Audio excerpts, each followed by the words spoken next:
الله الرحمن الرحيم الحمد لله نحمده ونستعينه ونستغفره ونعوذ بالله من شرور أنفسنا ومن سيئات أعمالنا من يهده الله فلا مضل له ومن يضلل فلا هادي له ونشهد أن لا إله إلا الله وحده لا شريك له ونشهد أن محمدا عبده ورسوله أما بعد. برادران اسلام، حاضرین کرام، آج کا موضوع اور آج کا عنوان ہے مذہبی زندگی ہی فطری زندگی ہے. جو لوگ مذہب سے جڑے ہوئے ہیں، جو مذہبی زندگی بسر کر رہے ہیں، جو اللہ کو، رسول کو اور آخرت کو مانتے ہیں، جو قرآن کی تلاوت کرتے ہیں، جو نماز، روزہ اور زکوٰۃ کرتے ہیں اور مذہب کے احکام پر عمل کرتے ہیں، وہی فطری زندگی بسر کر رہے ہیں. یعنی ہماری فطرت، ہماری جسمانی بناوٹ، ہمارا دل و دماغ مذہب کو چاہتا ہے. اگر ہم دہریوں والی زندگی بسر کریں، اگر ہم منکرین خدا کی زندگی بسر کریں، اگر ہم مادہ پرستوں کی زندگی بسر کریں، حتیٰ کہ ہم بت پرستی کی زندگی بسر کریں، جیسا کہ یورپ کی اکثریت مادہ پرست ہے. کہنے کو تو وہ اپنے آپ کو یہودی اور نصرانی کہتے ہیں، مگر آپ آنکھوں سے دیکھیے، کانوں سے نہ سنیے. حقیقت وہ ہوتی ہے جو آنکھوں سے نظر آتی ہے، حقیقت وہ نہیں ہوتی جو کانوں سے سنی جاتی ہے. کانوں سے تو پروپگنڈے سنے جاتے ہیں، کانوں سے تو افواہیں سنی جاتی ہیں، اور جو زمین پہ واقعہ پیش آتا ہے وہ آنکھوں سے دیکھا جاتا ہے. آنکھیں کھولیے، پورا یورپ، اس میں اکثر یورپ کے لوگ مادہ پرست ہو چکے ہیں، ملحد ہو چکے ہیں، خدا کے منکر ہو چکے ہیں. وہ لاکھ کہیں کہ ہم نصرانی ہیں، عیسائی ہیں، یہودی ہیں، مگر وہ خدا کا انکار کرتے ہیں. مذہبی زندگی ان کی نہیں ہے. فطرت پر ظلم کر رہے ہیں، وہ اپنے خمیر پر ظلم کر رہے ہیں. جس چیز سے وہ اٹھائے گئے ہیں اور جس چیز سے بنائے گئے ہیں اس کے خلاف کر رہے ہیں. وہ دریا کو الٹا بہا رہے ہیں، دریا کے دھارے کو موڑ رہے ہیں. دریا کے دھارے کو کوئی بھی موڑ نہیں سکتا. پوری دنیا متفق ہو جائے، دریا جس رخ پہ جا رہا ہے اسی رخ پہ بہے گا. فطرت انسانی کو کوئی بدل نہیں سکتا، چاہے دنیا کے تمام سائنسداں اکٹھے ہو جائیں. تو عرض کرنے کا منشا یہ ہے کہ یورپ ہو یا ہندوستان ہو یا اور کوئی ترقی یافتہ ملک ہو، چائنا ہو یا جاپان ہو یا آسٹریلیا ہو یا افریقہ ہو، جو لوگ بھی غیر مذہبی زندگی بسر کر رہے ہیں، جو خدا کا انکار کرتے ہیں، رسول کا انکار کرتے ہیں، وہ فطرت پر ظلم کر رہے ہیں. وہ دل کی آواز کو دبا رہے ہیں، وہ اپنی آتما اور روح کو دفن کر رہے ہیں. ہماری آتما، ہماری روح، ہماری فطرت مذہب کو پکارتی ہے. آپ کو معلوم ہے جب آدمی بغیر مذہب کے زندگی بسر کرتا ہے تو اس کی مثال کیسی ہوتی ہے؟ بغیر مذہب کی زندگی بسر کرنے والے کی مثال ایسی ہوتی ہے جیسے نشیبی علاقے میں، سیلابی علاقے میں، جہاں سے سیلاب گزرتا ہے وہاں آپ دیوار بنائیں، اگر اس دیوار پہ پشتہ نہیں لگائیں گے، پشتہ جو دیوار کے اوپر آنے والے سیلاب کے دھارے کو روک لیتا ہے، اگر پشتہ نہیں ہوگا تو دیوار نہیں روک سکتی، دیوار زمین بوس ہو جائے گی. اسی طرح ہماری زندگی یہ سیلاب کے رخ پر ہے. کتنی مصیبتیں ہماری زندگی کو گھیرے ہوئے ہیں. حسد ہم کو گھیرے ہوئے ہیں، حسد کرنے والے ہم کو مٹانے پہ تیار ہیں، عداوت رکھنے والے ہم کو مٹانے پہ تیار ہیں، بیماریاں ہم کو برباد کرنے کے لیے تیار ہیں، موت ہمارے پیچھے لگی ہوئی ہے، اور نہ جانے کتنی بربادیاں ہمارے پیچھے لگی ہوئی ہیں. سیلاب کی زد پر ہے ہماری دیوار، اس پہ پشتہ لگائیے. پشتہ کیا ہے؟ مذہب، خدا کا سہارا، اللہ اور رسول کی محبت، یہ سہارا مذہب کا، آخرت کا، اللہ کا ہاتھ، یہ پشتہ ہے جو سیلاب کو روکتا ہے، سیلاب کے صدمے سے دیوار کو بچا لیتا ہے. جو خدا کو نہیں مانتے وہ مرتے وقت اتنا گھبراتے ہیں کہ آپ دیکھیں تو آپ کا کلیجہ منہ کو آ جائے. ایک سائنسداں مرنے لگا تو اس طرح رو رہا تھا، اتنا چلا رہا تھا جیسے بیل ذبح کیا جاتا ہے، جیسے بھینس ذبح کی جاتی ہے. تو جو اور اس کے ساتھی جو تھیلی کے چٹے بٹے تھے، حالی موالی، اور وہ بھی ملحد تھے. ہم جنس پرواز، کبوتر باز کبوتر کرا رہتا ہے، باز کرا رہتا ہے. جو ملحد ہے وہ ملحد کے شرابی کے ساتھ، جواری کے ساتھ. تو وہ ملحد کے میت کے پاس بیٹھے ہوئے تھے. ابھی میت تو نہیں ہوئی تھی، مر رہا تھا.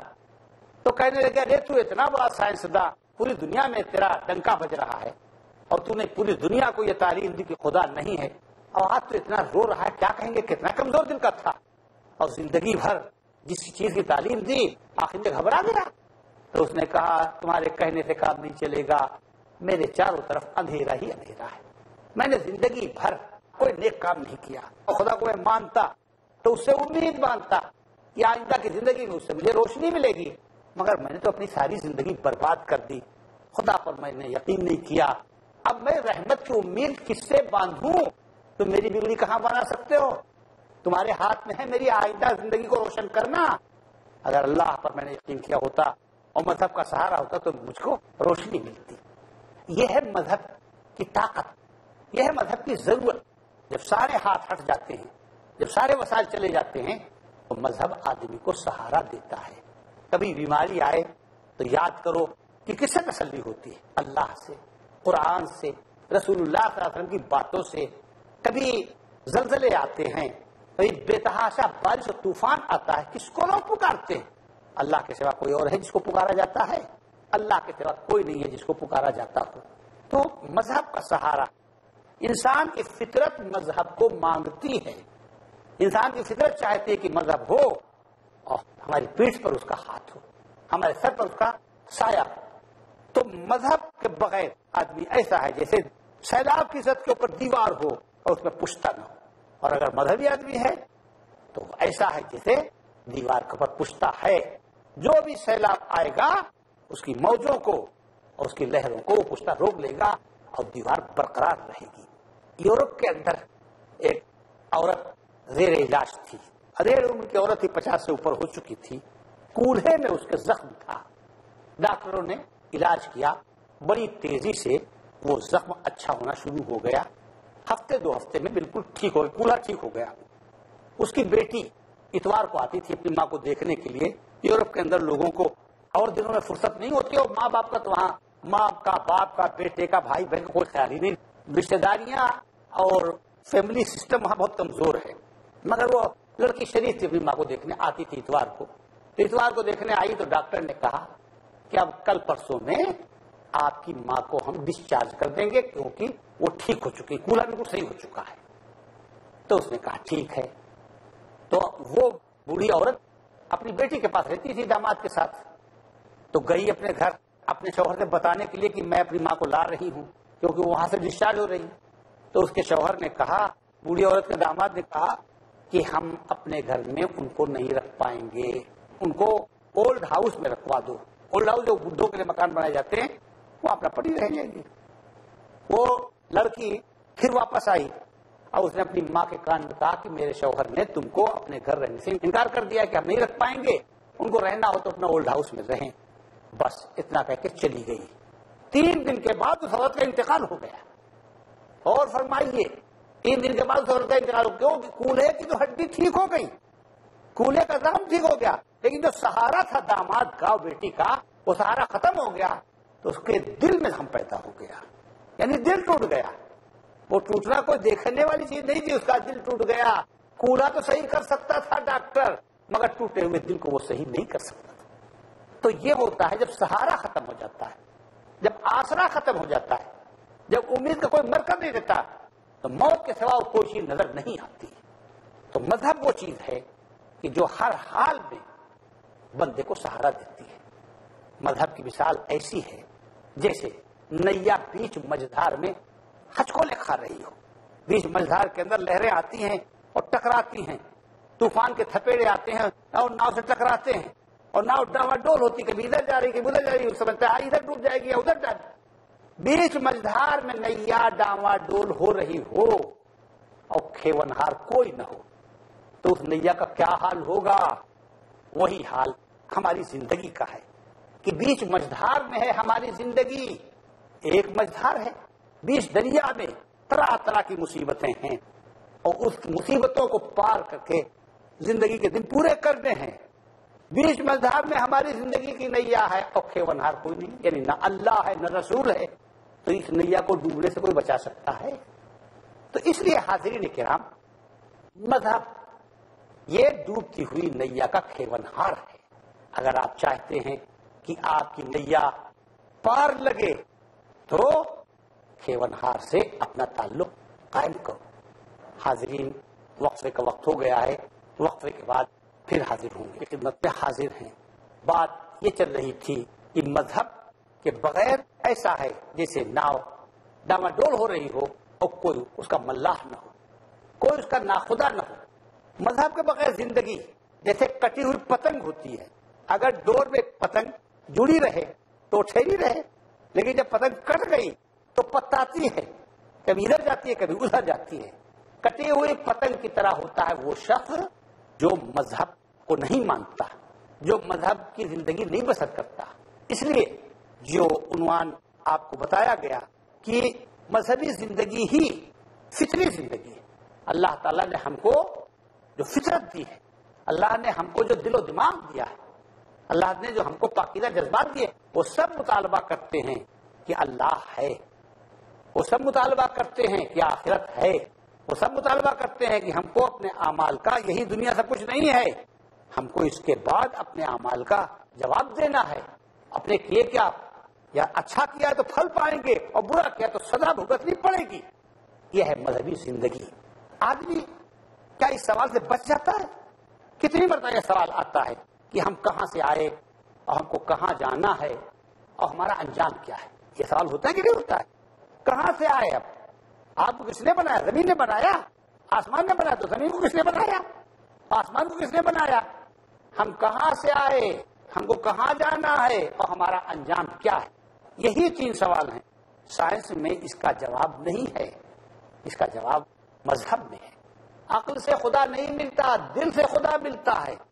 اللہ تعالیٰ نے چاہا کہ اپنی مخلوق کے ساتھ رشتہ قائم کرے، اپنی مخلوق کو اپنے سے اللہ نے جوڑنا چاہا تو اللہ نے نبیوں کو بھیجا اپنی تعلیم دے کر، اپنی کتاب دے کر کہ یہ ان کو دو، ان کو سمجھاؤ، اس کو اختیار کریں، اس کے ذریعے سے ان کا رشتہ ہم سے جڑ جائے گا۔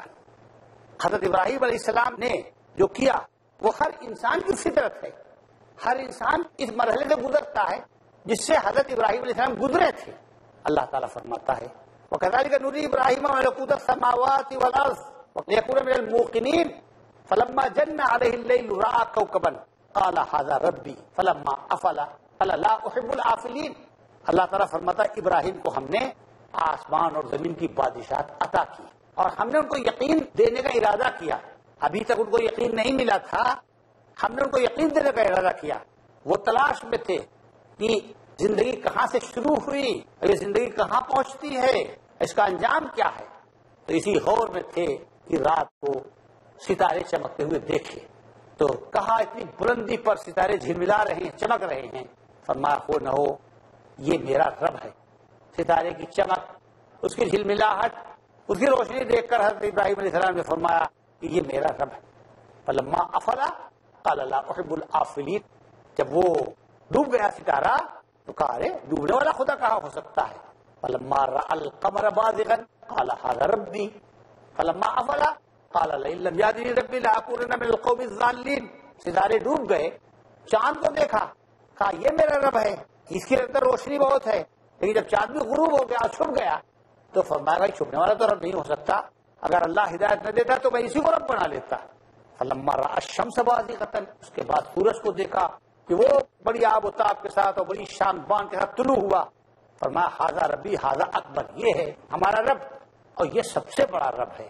فلما افل، جب سورج بھی ڈوب گیا، مشرق سے نکل کر مغرب میں جا کے ڈوب گیا، تب آپ نے فرمایا یا قوم انی بریء مما تشرکون، اے بھائیو اور اے میرے وطن کے رہنے والو، تم غلطی میں ہو، تم نے سورج کو معبود بنا رکھا ہے، تم نے چاند کو معبود بنا رکھا ہے، میں تمہارے تمام معبودوں سے بیزار ہوں، کیونکہ یہ تو سب مٹنے والے، یہ تو سب غروب ہونے والے، یہ تو سب فنا ہونے والے، یہ کہاں رب ہو سکتے۔ انی وجہت وجہی الذی فطر السماوات والارض حنیفا وما انا من المشرکین، میں تو اس ہستی کو اپنا رب سمجھتا ہوں جس پر غروب نہیں طاری ہوگا، جس پہ زوال نہیں طاری ہوگا، جو فنا نہیں ہوگا، جو ڈوبے گا نہیں، جو سدا زندہ رہنے والا ہے اور سب کی موت و حیات کا مالک ہے۔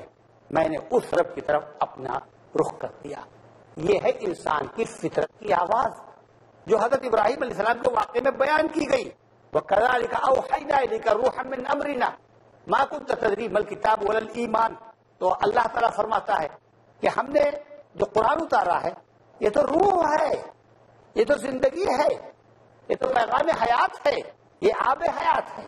تو دوستو، مذہبی زندگی اگر نہ ہو تو پھر آدمی بے سہارا ہو جاتا ہے. اور جب مذہبی زندگی ہوتی ہے تو فقر و فاقے کے اندر بھی آدمی کے اندر قوت ہوتی ہے. فقر و فاقے کے اندر بھی آدمی کو چاہے جتنے سخت حالات ہوں، آدمی کا امید کا رشتہ ٹوٹتا نہیں ہے، بلکہ اللہ تعالیٰ سے امید کا رشتہ جڑا رہتا ہے. آپ سورہ یوسف کو پڑھتے ہیں. سورہ یوسف میں حضرت یوسف علیہ السلام کے لیے حالات کتنے سخت تھے. غلام تھے مصر کے اندر، اور ملکہ مصر نے الزام لگایا تھا کہ یہ ہماری عزت سے کھیلنا چاہتے تھے اور جیل میں ڈال دیے گئے تھے.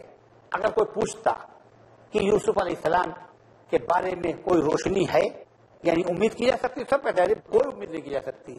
غریب الوطن، پھر غلام، اور پھر اتنا بڑا جرم.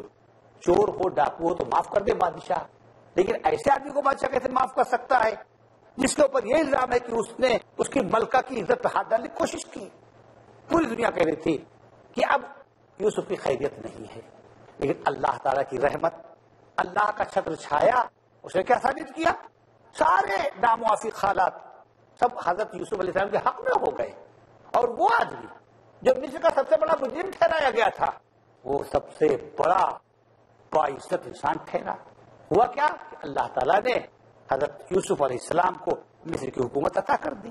اللہ کی رحمت دیکھو، چاہے جتنے حالات خراب ہوں، اگر اللہ کی رحمت ہے تو خراب حالات بھی آپ کے حق میں ہو جائیں گے. یہ ہے اللہ کی رحمت. وَلَا تَيْأَسُوا مِن رَوْحِ اللَّهِ إِنَّهُ لَا يَيْأَسُ مِن رَوْحِ اللَّهِ إِلَّا الْقَوْمُ الْكَافِرُونَ. اللہ کی رحمت سے مایوس ہونے کی ضرورت نہیں.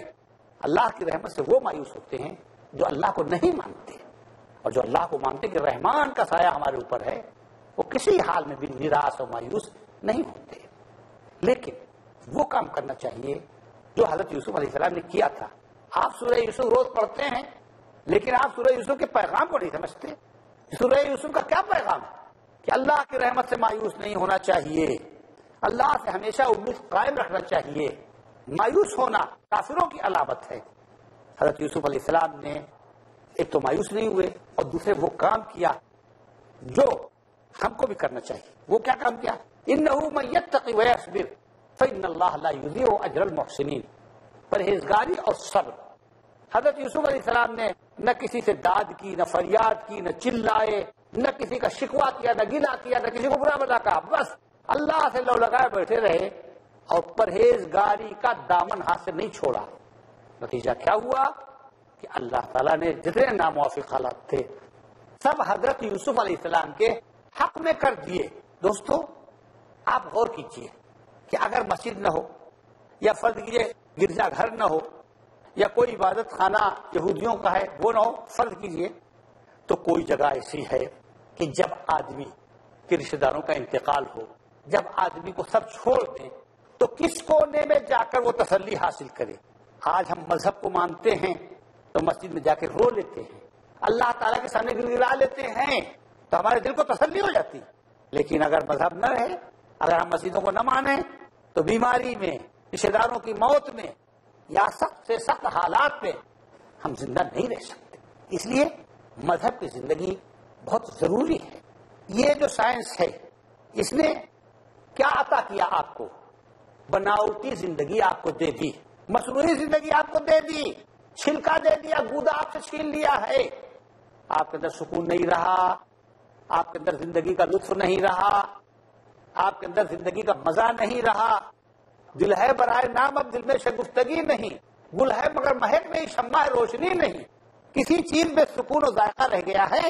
یہ سب سائنس نے اور علم نے اور سائنس کی ترقی نے زندگی کا مزہ چھین لیا ہے. تو یہ علم نے آپ کے ساتھ احسان کیا ہے. اسے تو دور جاہلیت بہتر تھا. درندے بھی اس طرح نہیں مارتے، جنگلی سور بھی اس طرح نہیں مارتے جتنے یہ پڑھے لکھے سائنسداں انسانوں کو مار رہے ہیں. اس تعلیم کو تو ہم تعلیم نہیں کہہ سکتے. اگر آپ تعلیم کہتے ہیں، جس تعلیم سے دلوں میں نرمی نہ رہے، جس تعلیم سے آدمی کے اندر انسانیت نہ رہے، وہ تعلیم کس کام کی؟ جو لوگ مذہب سے جڑے ہوئے ہیں، جو مذہبی زندگی بسر کر رہے ہیں، جو اللہ کو، رسول کو اور آخرت کو مانتے ہیں، جو قرآن کی تلاوت کرتے ہیں، جو نماز، روزہ اور زکوٰۃ کرتے ہیں اور مذہب کے احکام پر عمل کرتے ہیں، وہی فطری زندگی بسر کر رہے ہیں. یعنی ہماری فطرت، ہماری جسمانی بناوٹ، ہمارا دل و دماغ مذہب کو چاہتا ہے. اگر ہم دہریوں والی زندگی بسر کریں، اگر ہم منکرین خدا کی زندگی بسر کریں، اگر ہم مادہ پرستوں کی زندگی بسر کریں، حتیٰ کہ ہم بت پرستی کی زندگی بسر کریں، جیسا کہ یورپ کی اکثریت مادہ پرست ہے. کہنے کو تو وہ اپنے آپ کو یہودی اور نصرانی کہتے ہیں، مگر آپ آنکھوں سے دیکھیے، کانوں سے نہ سنیے. حقیقت وہ ہوتی ہے جو آنکھوں سے نظر آتی ہے، حقیقت وہ نہیں ہوتی جو کانوں سے سنی جاتی ہے. کانوں سے تو پروپگنڈے سنے جاتے ہیں، کانوں سے تو افواہیں سنی جاتی ہیں، اور جو زمین پہ واقعہ پیش آتا ہے وہ آنکھوں سے دیکھا جاتا ہے. آنکھیں کھولیے، پورا یورپ، اس میں اکثر یورپ کے لوگ مادہ پرست ہو چکے ہیں، ملحد ہو چکے ہیں، خدا کے منکر ہو چکے ہیں. وہ لاکھ کہیں کہ ہم نصرانی ہیں، عیسائی ہیں، یہودی ہیں، مگر وہ خدا کا انکار کرتے ہیں. مذہبی زندگی ان کی نہیں ہے. فطرت پر ظلم کر رہے ہیں، وہ اپنے خمیر پر ظلم کر رہے ہیں. جس چیز سے وہ اٹھائے گئے ہیں اور جس چیز سے بنائے گئے ہیں اس کے خلاف کر رہے ہیں. وہ دریا کو الٹا بہا رہے ہیں، دریا کے دھارے کو موڑ رہے ہیں. دریا کے دھارے کو کوئی بھی موڑ نہیں سکتا. پوری دنیا متفق ہو جائے، دریا جس رخ پہ جا رہا ہے اسی رخ پہ بہے گا. فطرت انسانی کو کوئی بدل نہیں سکتا، چاہے دنیا کے تمام سائنسداں اکٹھے ہو جائیں. وقت ختم ہو گیا ہے، انشاءاللہ یہ بات جاری رہے گی. دوسری نشست کے اندر انشاءاللہ اس پہ گفتگو کریں گے. وآخر دعوانا الحمدللہ رب العالمین.